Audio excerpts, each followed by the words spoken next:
gotta love Houston. Just about a quarter mile back that way, it's not raining at all. Just boom. Driving this crap. And just a couple minutes later, boom. Gone. Look at that, man. It's like 10 minutes, dude. Just. I guess it's like that. I'm sure it's like that everywhere. It just seems a little crazy. We're at it. You see the ditches filled with water. It only rained for like, I don't know, 3 hours, something. That's the problem with it down here, man. Shit ain't got nowhere to go. So it just fills up. Eggs. Who's that? Come here. Do it for the eggs. You gotta leave those alone. Come on. Okay, then. You got a gummy bear on your shirt. You know that? Say hi. Hi. What's your name? Kieran. Yeah? What's your favorite color? Papa. Oh, yeah? Purple. What's right here, Dad? Huh? What's right here, Dad? It's called a tripod. What's this? Don't mess with it. You're gonna knock the phone off. It's I don't know, just a handle. It kind of. What's this? Same thing. It tightens it so you can position the camera. Yeah. Yeah.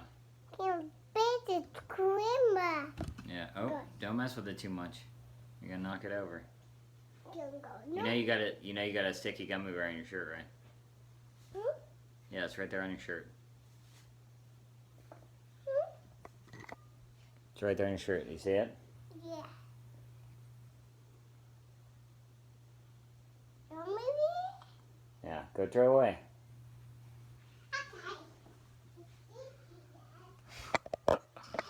Howdy! My name is David Taylor, coming to you, as always, from beautiful Houston, Texas. Today is March 29th, 2017. It's, I don't know, balmy. I don't want to say balmy. It is a little moist, but I don't know, put it about 79, 80 degrees right now.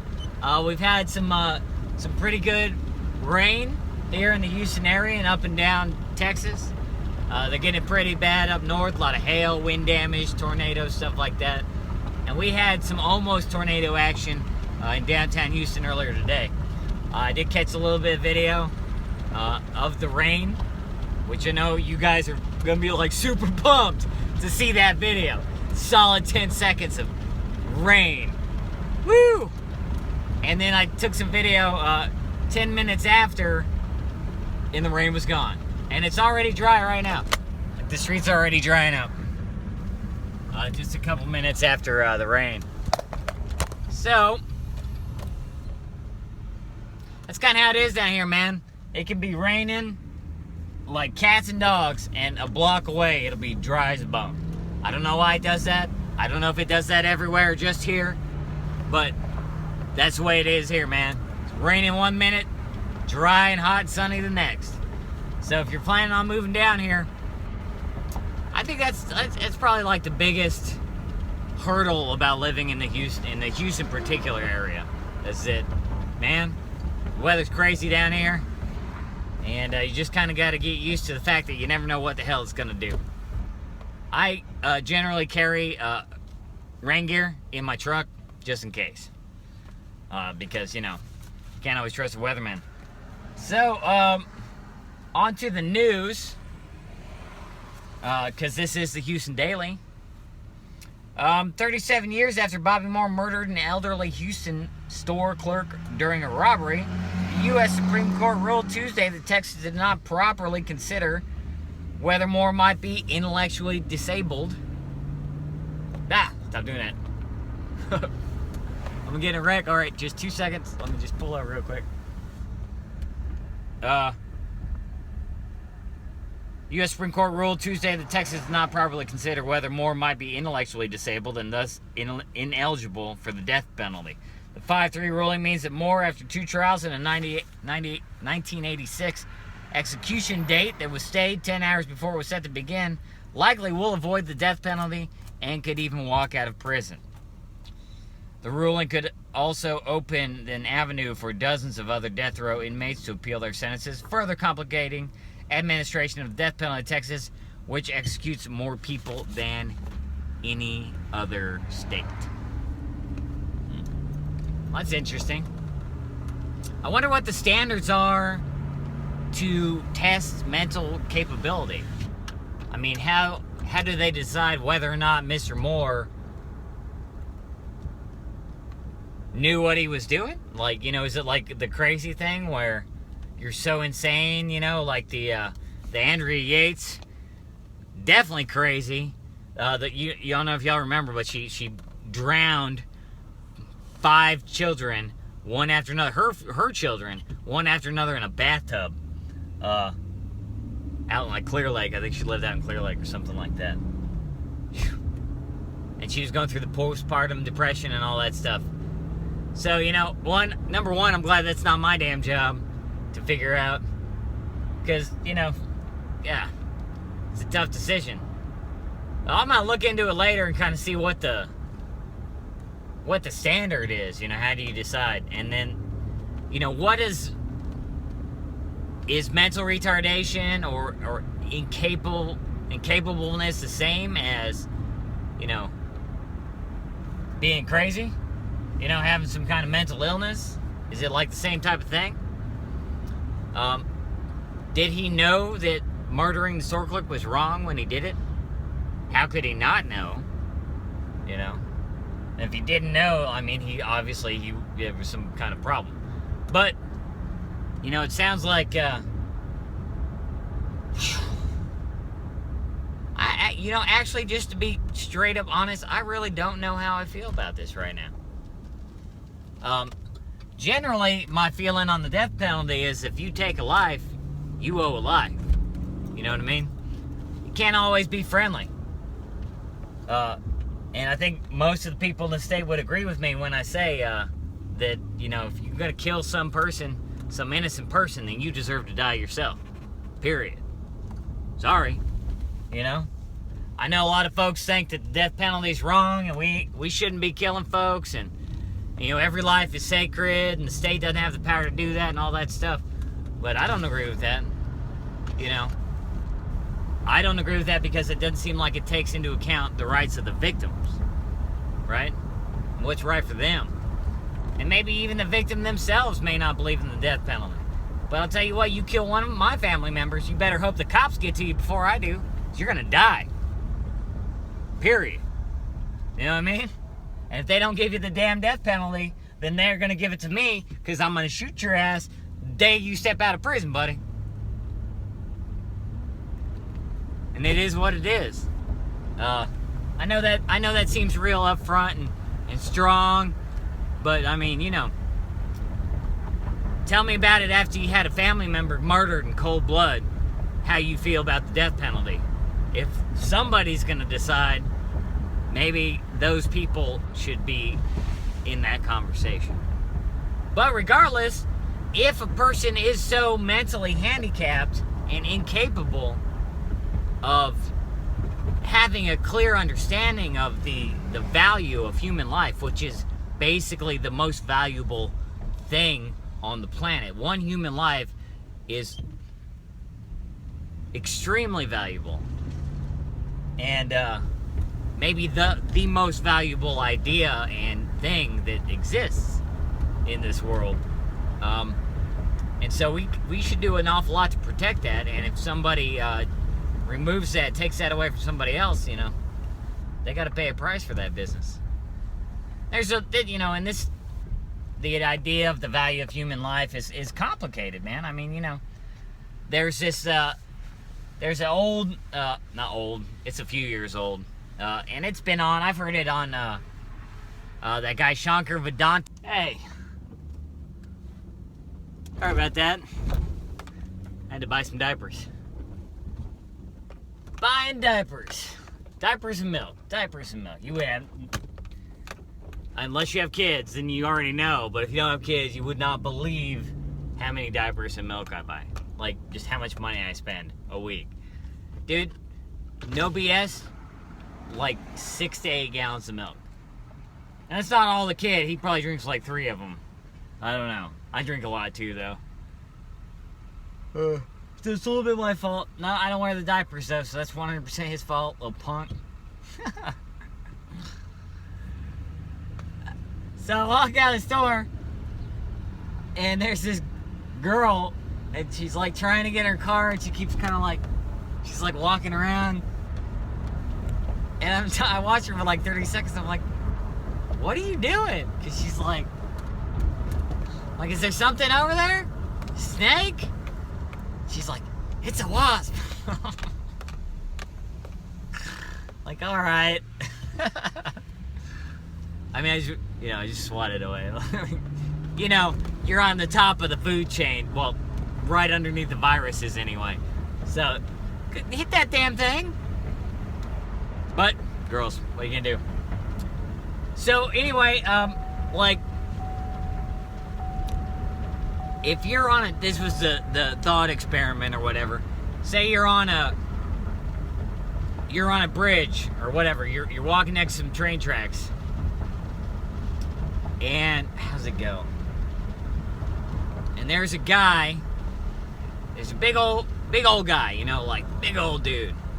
And then behind you, in the direction you come from, there's like 4 or 5 people. And say that they're stuck on the tracks for some reason. Whatever, they can't get off the tracks. And there's a train coming, right? So, and this is obviously not... you're just supposed to think about the value of human life, not the actual logistics of stopping a train, which one person, I don't care how big they are, isn't going to stop a train under any circumstance. But, so, here's the deal. If you can... Alright, I'm jacking this all up. Alright, first, you got a train, right? It's coming down the tracks. And there's a split, so the train's going to go one way or the other. On one track, there's one person stuck. And on the other track, there's 10 people. Right? And you're at the switch. So what do? You throw it, you save the 10 people, or you throw it and you save the one person. And most people are gonna probably go with, well, I'm gonna pick the one person over the 10. And then in the other experiment, or well, not an actual experiment, but the other thought experiment, it's the same situation. You have the one guy and the 10 guy and 10 people. But in this one, in the second one, you got to push Big Boy in front of the train to stop the train from hitting the 10 other people further down the tracks. Right? So, in the first situation, almost everybody has no problem with throwing the switch and taking out the one dude to save the 10 people. But when you got to personally put your hands on somebody and sacrifice them for the greater good, it becomes a little harder to do. And I think it's the same kind of situation with the death penalty. When it's your family members that have been killed, it's much harder to say, oh, well, spare his life. Killing is wrong. We shouldn't murder people. But when it's not your family member, then you have a much easier time. I know this is backwards from the thought experiment. You have a much easier time doing it because you're not personally involved. So it just seems like a really difficult question that, that we, as a society, are faced with. But, boil it back down, I'm sorry, but I can't be on the same side as the murder is completely wrong, that there shouldn't be any kind of a death penalty at all. I just can't see myself doing that, because I'm just a regular person, you know what I mean? I'm not, I'm sure Jesus could do that, you know what I mean? Could say, all right, well, spare his life. I don't know that I could. I've never been put in that situation, thank God, and I hope I never am. But if I'm gonna be honest, I don't know if I could find mercy for somebody like that. Not in my heart. And I wouldn't want to make the decision for somebody that is a victim or a relation of the victim. You know, I don't think I can make that decision for them either. Lawnmower's in the shed, Dad. Where is it? It's in the shed, Dad. What's in the shed? The lawnmower's in the shed. The lawnmower's in the shed? Yeah. Oh, man. Oh, we got the grass, Dad? You want to cut the grass? No. No? My lawnmower's already little. Yeah, your lawnmower is little. That's okay, it's your size. Look at the grass. Huh? Are you size, Dad? Do I want to cut the grass with the lawnmower that's my size? Yeah. No. You want to do that yet? It's not long enough to cut yet, man. It's not long enough to cut. We need to let it grow for a couple weeks. Will I get battery for you, Dad? What? Will I get battery for my edger? Yeah, I can get a battery for your edger. Yeah. Okay. You want it? It's working. But it's working. Yeah, it's working. It has a good battery for me. Yeah. It has a good battery. I will get a battery for you. Ow, ow. Hurt? Only when you hit me in the face. Watch out. Go on, go play. I What? can't do this edger. Okay. It's working. It's not working. It's not working.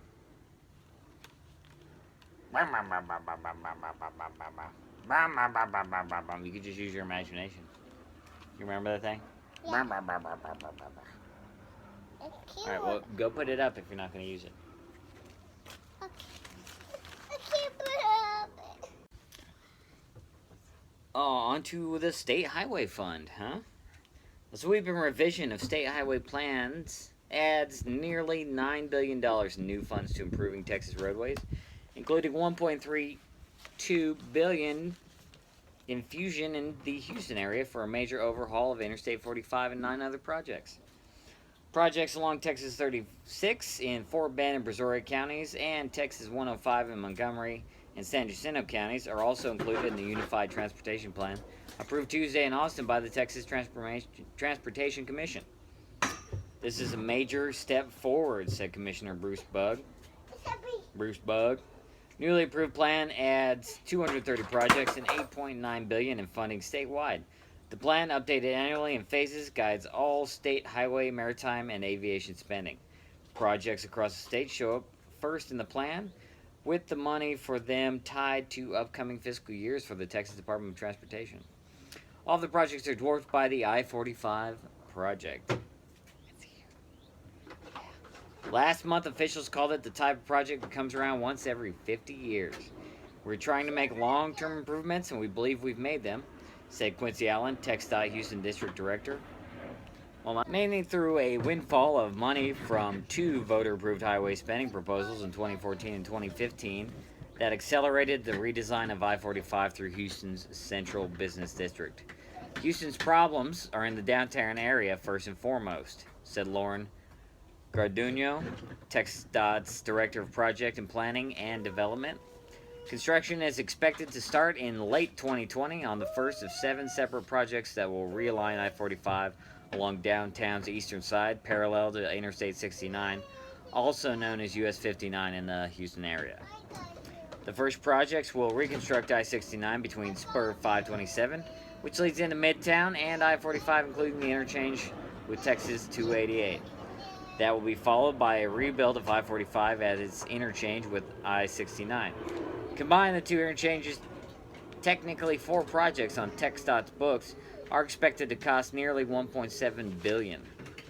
That is more than half of the $3 billion cost of remaking I-45 around downtown, which includes removing the segment of I-45 along the Pierce elevated.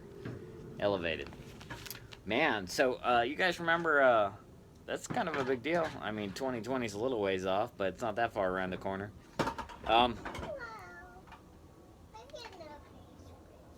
The circle that we drove around, right, and you guys have seen this, I put it on the one that says driving to Hobby Airport, and I think it's on one or two of the others. Uh, as you pass along, it's got the Allen Parkway garage parking lot thing and the Ferris wheel deal at the aquarium and all that. So they're talking about that stretch right there where it loops around. So remember, you go down I-10, and then you have a left exit for 45, and that gets onto 45, which is coming from north into town, and then that loops around the downtown area, and then you can stay on 45 and head south. You can get north on the 59, or you can go south on the 288/59. So we're talking about that whole area right around there. So that should be pretty cool, man. I think that's going to help out. I think it's going to be a major hassle for the couple years it takes them to build it. But once they're done, it's like a pretty good deal. So, sweet. Constant improvement, guys. Constant improvement here in Houston. $1.7 billion just make your drive time a little better. Huh? How about that for commitment? 3 storm chasers killed in an accident near Lubbock. So, I saw one of them boys once. I don't know if you've ever seen that that show they're on where they got that, what do you call that, it looks like the Batmobile, you know, from the new Batman movies, like big old hulking kind of thing. I was driving out in North Texas, coming from Wichita Falls, heading towards Lubbock. And, man, it was raining its butt off. And you know how it does when there's gonna be a tornado. It's get real nasty. It gets green and like crazy blues, and the lightning strikes, and seems like the clouds are about 10 feet above your head. Boom, boom, boom. Wind's coming down from all directions, it's swirling around. I'm in a work truck. I'm driving about 10 miles an hour down the highway. Gotta be somewhere. Wasn't nowhere to pull off that was safe. No underpasses, nowhere to go. So, what are you gonna do? I guess it's better than sitting still. So I'm just driving. You know. I remember we were still in the first house then, and I called the house, and I'm talking to my son Roman, who was maybe 2 or 3 at the time, and I'm trying to get him to give mommy the phone, and he just wouldn't do it. He's like, "No, I love you, Dad." Blah blah blah blah blah. Talk, and I'm like, "Yeah, give mommy the phone." And just, you know, kids. And I couldn't get her on the phone. You know, I was trying to get her on the phone because I was pretty sure I was right about to die. I mean, it was bad. It was, I mean, I was fearing for my life. So, anyway, I'm driving down, and this big old car comes speeding by me. Like that, and I'm like, what the? You know, because it was still daylight, so I could kind of see, but it was just, you know. And he goes zipping by, and I remember thinking, I'm like, well, shit, I hope he's not running away from the damn thing. So he went that way to me. Oh, man. I don't know. It was pretty wild, dude. I obviously made it through that one, but I remember, man, Mother Nature's a powerful force, dude. Like, that'll wake you the hell up. Anyway, Spur. 3 storm chasers were killed when their vehicles collided at rural crossroads during a severe West Texas storm on Tuesday. The storm spawned multiple funnel clouds and an occasional tornado in open areas of West Texas on Tuesday afternoon. No damage was reported. The crash happened at a remote intersection near the town of Spur, about 55 miles southeast of Lubbock. Boom. Tornadoes had been reported nearby at the time of the crash, and heavy rain had been reported in the area, according to the National Weather Service. The Texas Department of Public Safety identified the 3 storm chasers killed as Kelly Jean Williamson, 57, Randall Delane Yarnell, 55, both of Cassville, Missouri, and Corbin Lee Yeager, 25, of Peoria, Arizona. DPS Sergeant John Gonzalez, said the Chevrolet Suburban, driven by Williamson, ran a stop sign and slammed into the Jeep driven by Yarnell with Yeager as a passenger. Well, that sucks, fellas. My condolences to the families and friends. It's always tragic when you lose a loved one, you know, like that. It's terrible. But, you know, guess they kind of went out doing what they loved. It'd been that or a tornado one of these days. So, maybe that'll make things a little easier. Although I don't know anything really can. State Senate sets up showdown on budget. This is going to be a little bit of a long segment, y'all. The Texas Senate on Tuesday unanimously approved its $106.3 billion budget plan. The first step in a likely showdown with House leaders over whether to tap the state's $12 billion savings account to avoid cuts to a slew of politically charged programs. That sends a strong message, Senator Charles Schwertner, our Republican of Georgetown, told reporters as he left the Senate chamber minutes after the vote, echoing a message from several of his colleagues that the upper chamber is unlikely to radically change the spending plan the House leaders already have signaled they dislike. Without a change of position, lawmakers in both chambers agreed Tuesday that the Senate and House appear on a collision course over how much the state will spend during the next 2 years. Even so, Senator Jane Nelson, the Senate's chief budget writer, seemed to signal some room for negotiation. Remember, this budget is a work in progress, she told senators at the start of Tuesday's debate. Though the Senate plan would add money for the troubled child protection programs, healthcare initiatives, and struggling state pension programs, it relies on a $2.5 billion accounting maneuver, delaying the transfer of transportation funds for a month in 2018. The House leaders have characterized as cooking the books and unacceptable. In addition, House Appropriations Committee Chairman John Zerwas, Republican from Richmond, has proposed drawing $2.4 billion from the state's savings account, commonly called the Rainy Day Fund, that Senate leaders oppose using for anything other than one-time projects. Senator Jose Rodriguez, an El Paso Democrat, who is the Senate Minority Leader, said he voted for the budget despite some serious concerns about funding levels to key programs. I want the process to move along, he said. A final version of the state budget, the only bill legislatures are required to approve in the 108-day session, must be negotiated and approved by both chambers by the time the legislature adjourns at the end of May. And Strauss has indicated that he wants to work out the budget before having the House debate a number of other priority measures designated by Lieutenant Governor Dan Patrick and the Senate. While the Senate plan spends just under the current state revenue budget of $106.8 billion, the overall budget, including federal funds and investment income, will grow by $4 billion to $217.7 billion for the next 2 years. Lean, not mean. Senator Carlos Uresti, Democrat from San Antonio, called the plan a lean budget, not a mean budget, and Nelson said it is a smart budget. This gets us where we need to be in a year when state revenues were down, when the needs seem to be overwhelming in some areas. We have crafted a conservative budget that meets the essential needs of the state. Higher Education Committee Chairman Kel Seliger, Republican from Amarillo, said funding for Texas colleges and universities was revised to stop some automatic funding formulas that had been in effect for decades, including one since 1909, and long after their original purposes were accomplished. Though that reduces allocations to some schools, those cuts would be made by changing other funding streams. Among the highlights, Senator said the budget mandates the closure of 4 prisons, including the Ware Unit in Colorado City, the Bartlett State Jail, the West Texas Intermediate Sanction Facility in Brownwood, and the Bridgeport Pre-Parole Transfer Facility.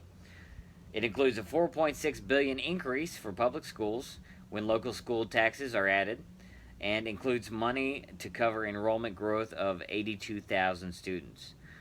It allocates $1.6 billion for pre-K funding statewide and appropriates $800 million for continued border security programs.